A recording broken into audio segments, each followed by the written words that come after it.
This is the Global News podcast from the BBC World Service. I'm Regid Ahmed, and at 13 hours GMT on Thursday the 16th of August, our main stories. Up to 20 people are still unaccounted for following the bridge collapse in northern Italy. The influential Indian politician Atal Behari Vajpayee, who served 3 terms as Prime Minister, has died. Also in this podcast, a barefoot farmer is leading me through a muddy forest on a rainy night. He's holding a rusty machete. It's a weapon against thieves who roam the countryside looking for one thing: vanilla. We go in search of the humble spice that's rocketed in price over the past few years. It's now as valuable as silver.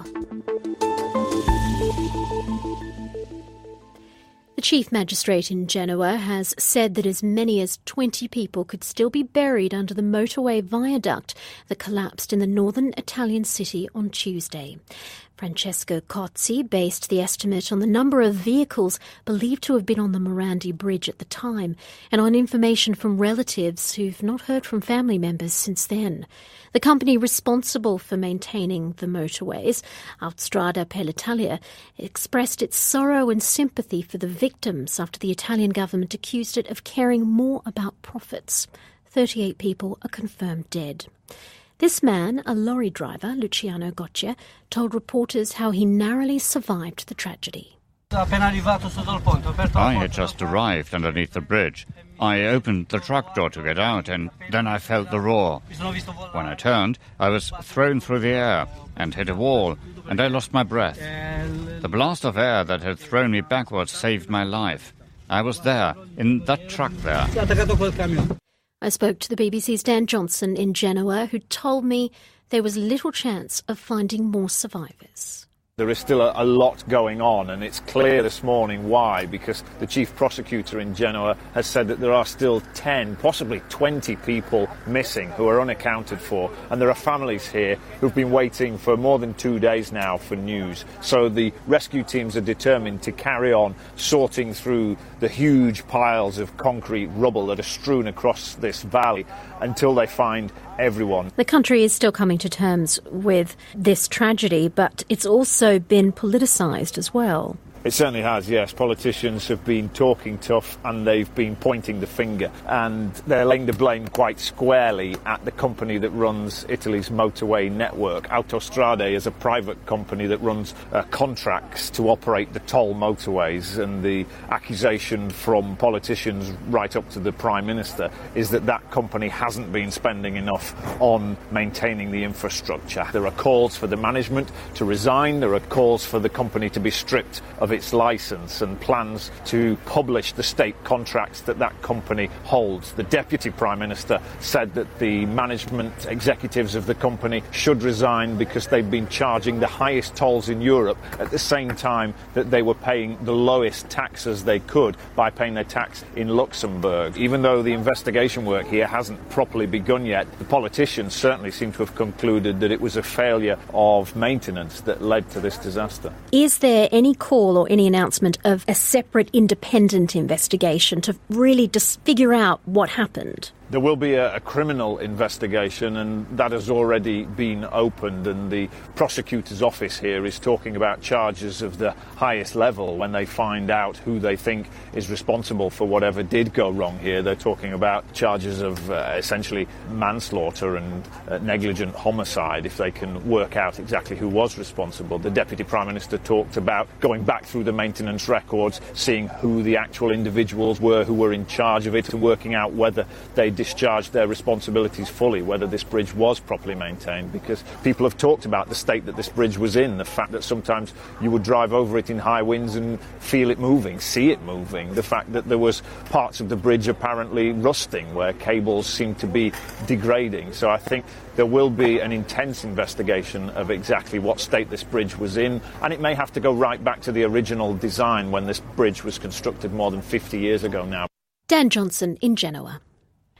One of India's best-known politicians, Atal Behari Vajpayee, has died in the capital Delhi. He was 93. Mr Vajpayee was an influential figure in Indian politics for decades, and he served 3 terms as Prime Minister. Our South Asia editor Jill McGivering looks back on his life. In 1996, Atal Behari Vajpayee was sworn in as Prime Minister of India. He was making history, the first politician from the Hindu Nationalist Party, the BJP, to lead a government.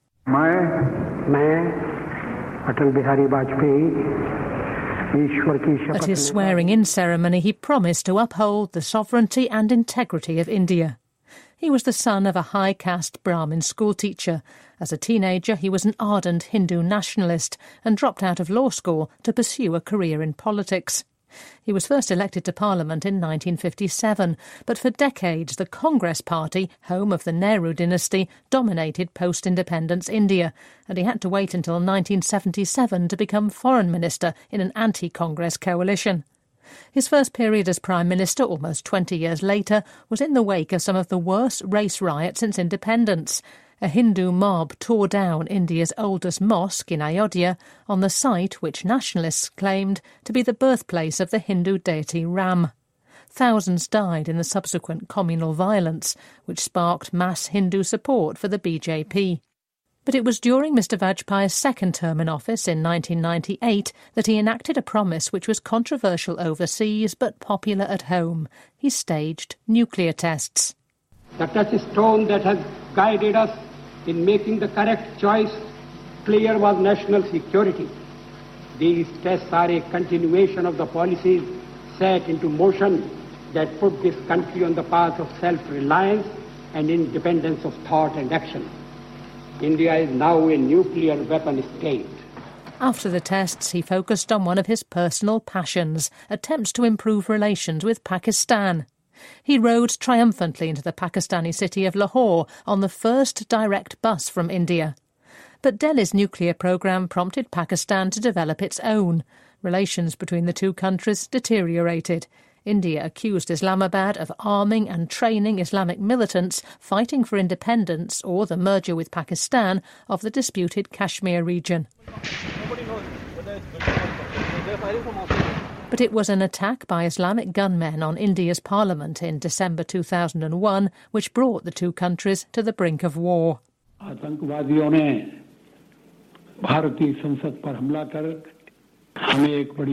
attacking the Indian Parliament, the terrorists have given a major challenge. Parliament is the supreme representative institution in a democracy.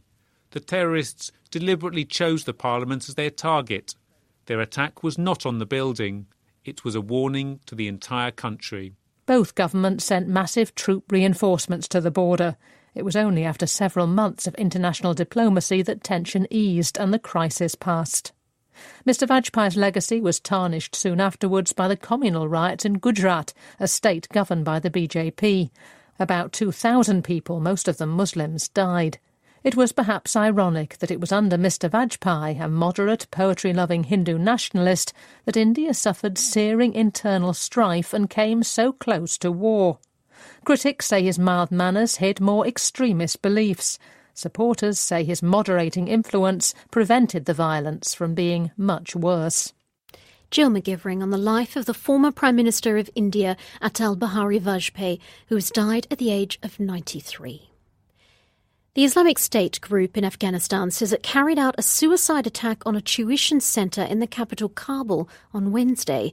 34 teenagers died inside a classroom where they were preparing for university entrance exams. And today,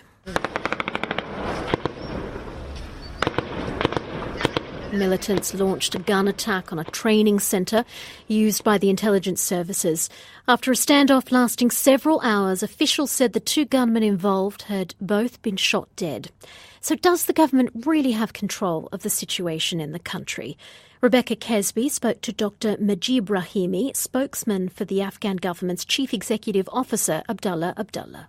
We are in a fighting season in Afghanistan. These attacks are mounting for the last few months. The attacks and the counterattacks are taking place all over the country. As it is the nature of military operations, we had some setbacks in some parts of the country, but we managed to regain the control of those parts of the country. But the situation is not that tense. Things are normal as I'm talking to you from the capital, Kabul. We have witnessed these attacks and we are resisting. The army, the government and the people. We are resilient. We are determined to fight these terrorists and defeat them. You mentioned that this is happening all over the country. Obviously, rural areas have had a lot of trouble like this, but now we are seeing quite enormous attacks in major cities like Ghazni and also Kabul. I mean, in the case of Ghazni, we had up to 1,000 militants attacking that city. That sounds like an army, and it took days for your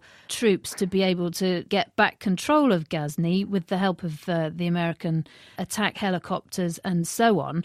Have you got the resources to keep such fighting forces at bay? That is true. We had large-scale attacks not only in Ghazni. We had similar attacks in Helmand, Zabul, Uruzgan, and also the north of the country. We do have the resources, the military, the special forces. The trouble with the terrorist groups are that they are entering into civilian areas. As you mentioned, in the case of Ghazni, they would enter into residential parts of the city, into houses. And it becomes hard for the military and armed forces of Afghanistan to clear up those areas. We cannot indiscriminately attack all parts of the city, assuming that Taliban are based there. That's why it took longer than usual. But there were some failures on our part as well, that such a large-scale attack took place in one of the major provinces. But one other important factor is that the military is stretched and fighting the terrorist groups all over the country. But as far as the resources and the forces are concerned, yes, we do have these resources and we do have the international backing. There might be some setbacks in certain parts of the country, but for sure we would regain the control of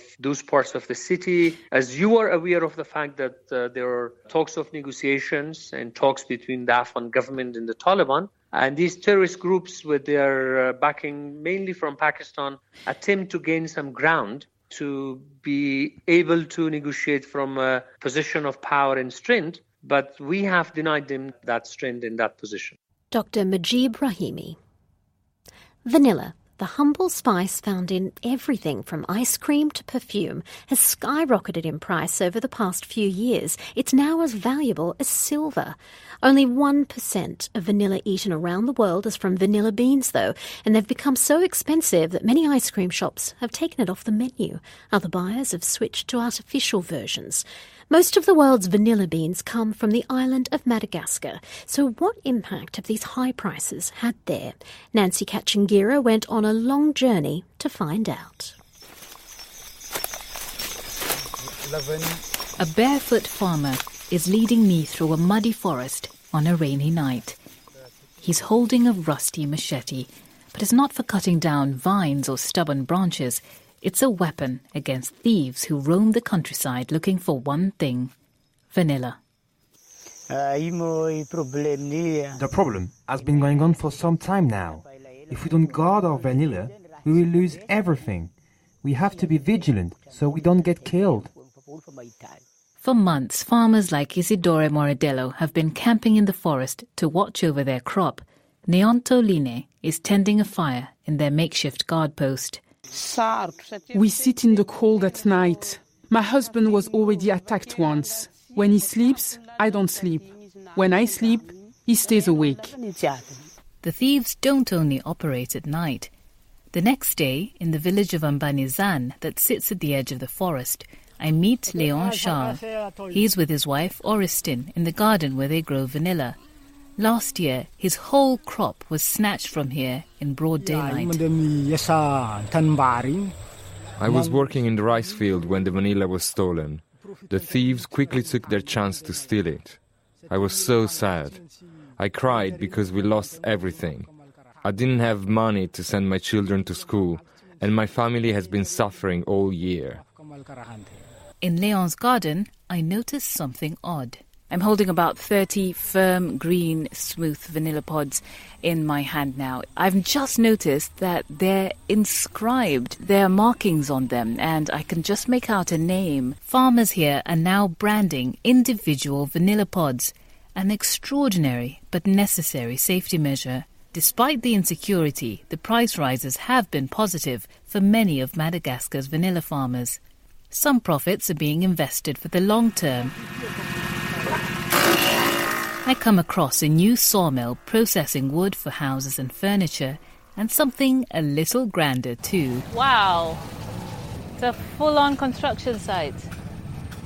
So what are you building here? Une maison? Oh, discothèque. But while the economic prospects of this village may be looking a little more secure, down the coast, the island's environmental future is looking far less certain. So, like in this side, look like very nice forest, but later we'll see where is the problem. Park Ranger Armand Marozafi says Maswala National Park has paid a heavy price for vanilla's soaring value. 4 years ago, there was a forest here. The people in this area, they tried to get more land for growing vanilla. Here, the traditional way for getting land just destroy the forest. Virgin rainforest is being illegally cleared to make way for vanilla. Ironically, the forest that's being cut down is the very thing that provides the unique conditions that make it possible to grow vanilla here. Thanks for the forest, we can get a lot of rain. In that way, we can have clove tree here, we have a lot of product of tree, we have vanilla. When the forests are gone, we will lose all our value in the year. The current vanilla boom is not likely to last very long, but here the effects of it certainly will. And that report by Nancy Kachingira in Madagascar. Coming up in this podcast. Two of the ingredients in particular, the pine resin and the aromatic plant extract, have antibacterial properties. So they were preserving the soft tissue where they were actually applied to the mummies.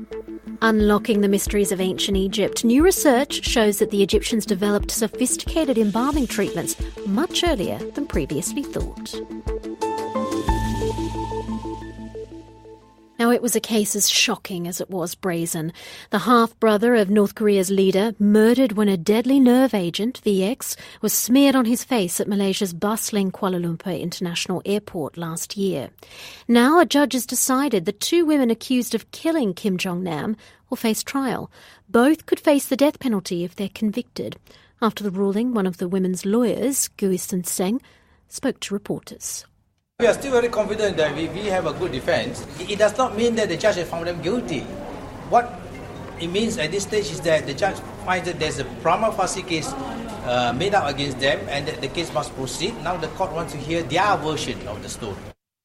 Well, our Southeast Asia correspondent Jonathan Head told me the terms of this hearing meant that the judge had to make this ruling before hearing the case for the defence. The judge had to simply weigh up what the prosecution had presented.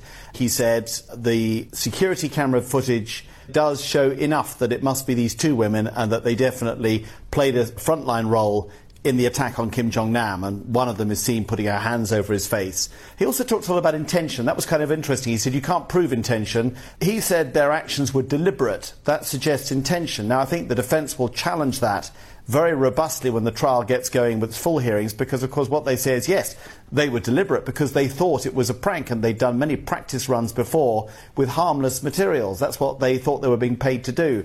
And the fact that there were North Korean agents who escaped on the same day, there are 4 of them charged with these 2 women, he said you have to remember that doesn't diminish their liability. So it was quite a narrow legal reading of the way the prosecution had presented its case. Whatever the disappointment of the defence, they must now use all the trial hearings, and a number have been scheduled for the next 4 to 5 months, to make that case that the 2 women simply didn't know what they were doing. Given what you described as this narrow legal reading that the judge took to decide to proceed with a trial, would that give the defence real cause for concern? I might be concerned, I think. He did acknowledge, this is obviously potentially a political assassination. The concern the defence must have is that there's huge political factors here, Malaysia's relations with North Korea.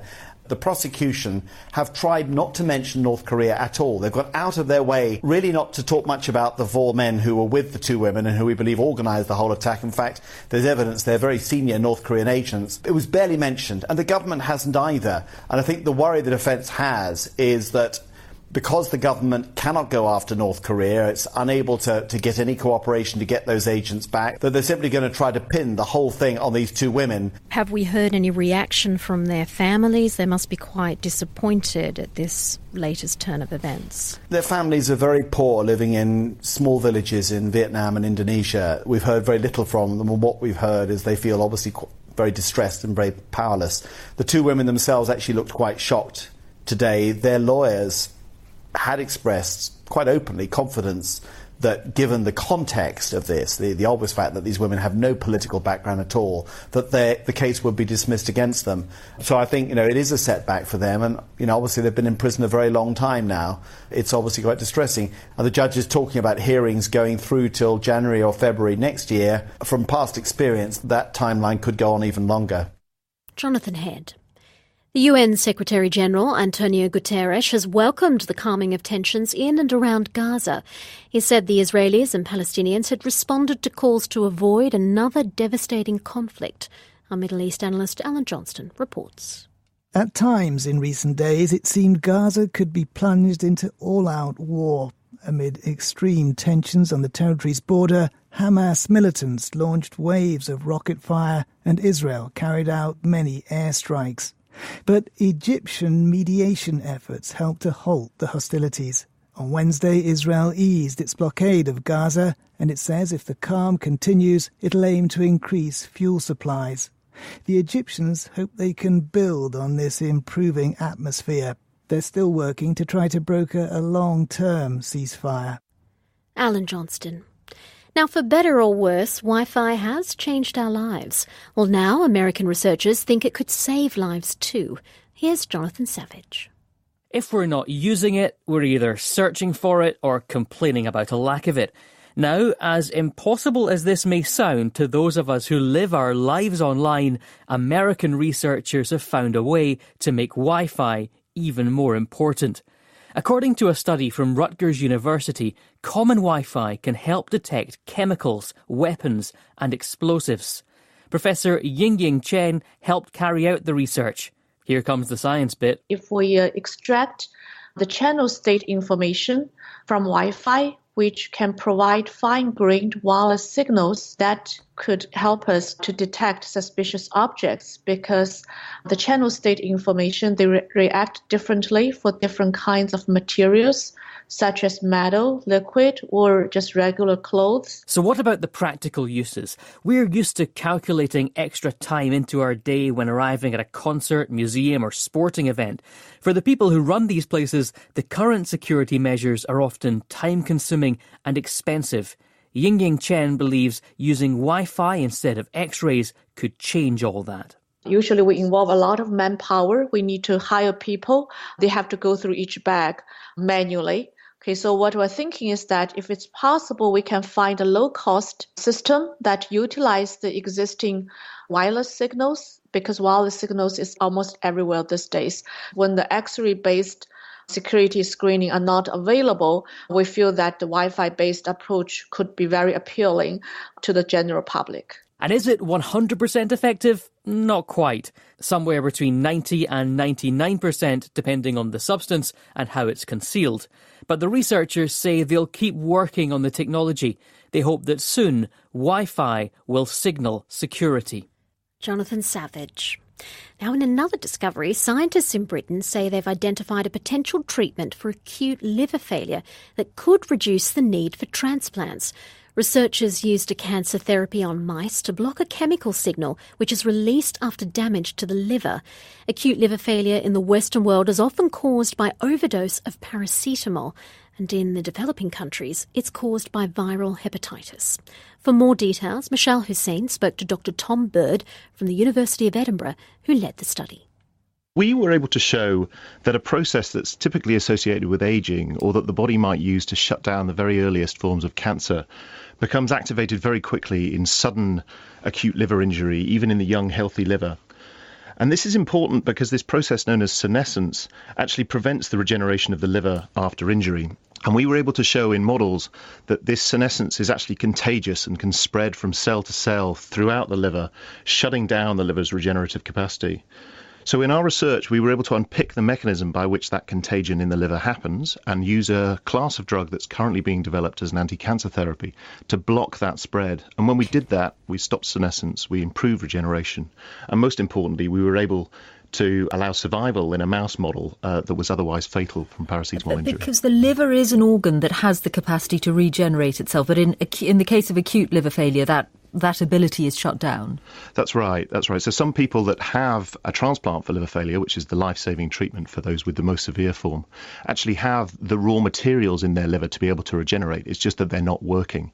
A normal healthy liver you can actually take and use as a donor for a transplant. So you can cut it in half. The half that's left will regenerate to be a full working normal liver for the donor, and the half that's taken away will regrow into a normal functioning liver in a recipient. And therefore, the drug that you used on the mice effectively kick-started that process, or allowed it to come up again?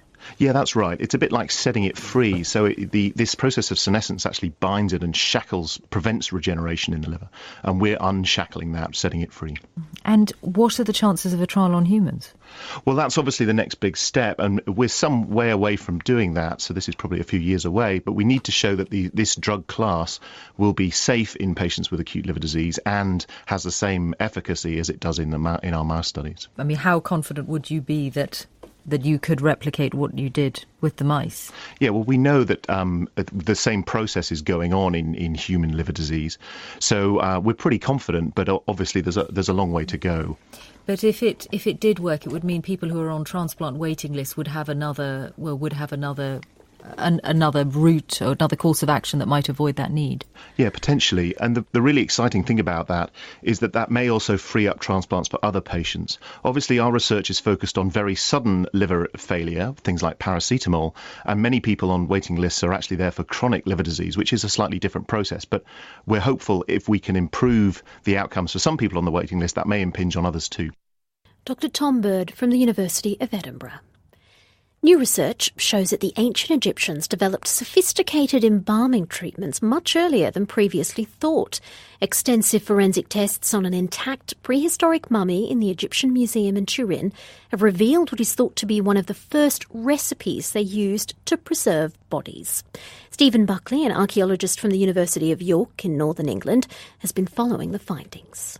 Two of the ingredients in particular, the pine resin and the aromatic plant extract, have antibacterial properties. So they were preserving the soft tissue where they were actually applied to the mummies. And so really showing us the experimentation that was going on at this very early time. Well, our science correspondent Victoria Gill, who's in Bolton in northern England, told me more about the importance of this finding. Essentially, it puts back a key part of ancient Egyptian culture by more than a millennium, by about 1,500 years. So while the origins of mummification and this liquid embalming process, which is a key part of mummification, the preservation of the body that the ancient Egyptians felt was a vessel for the spirit, that you could not be immortal and pass into the afterlife without your body being preserved, it pushes that ritual and practice, so central to their spirituality, back by 1,500 years. So it's a really new picture of ancient Egyptian culture. Now, what does it tell us then about the ancient Egyptians and the level of their technology and how long they were doing this sort of thing for? Yeah, well, it really shows that they were empirical scientists. I mean, this is really fundamentally, this is a chemistry study. And actually, I've come today to see some of the fabrics, the linens that wrapped these mummies that are housed in quite an innocuous-looking warehouse on an industrial estate in a town in northern England, in Bolton. Because really, although they don't look like much, little boxes of these fragments of fabric, when you look at them with a sort of chemist's eye, and when you start to extract what's embedded in them, you see this ancient chemistry. And what it shows is that they were preparing this recipe, this embalming fluid. It's based on an oil, plant extracts, and crucially, a tree resin, like a pine resin that was antibacterial, so would stop that decay of the dead body. And that they were mixing those and heating those and preparing it by trial and error. So a real kind of chemistry experiment that's nearly 6,000 years old. I guess we've been learning about ancient Egyptians' embalming methods for a long time, but do we know enough now, including the process, to replicate it ourselves? Well, I think so. One key to this is actually that some of those, although we have a chemical fingerprint for this recipe, we have the sort of the basic chemistry of it. Some of those compounds that we see in that chemical fingerprint that these scientists have managed to get, they could have come from a number of different sources. So you get a signature that shows you that you have a sugary gum that was extracted from a plant, but that could have come from a variety of different plants. Victoria Gill. Well, that's all from us for now, but there will be an updated version of the Global News podcast a bit later. If you want to comment on this podcast or the topics covered in it, you can send us an email. The address is globalpodcast@bbc.co.uk. I'm Regid Ahmed. Until next time, goodbye.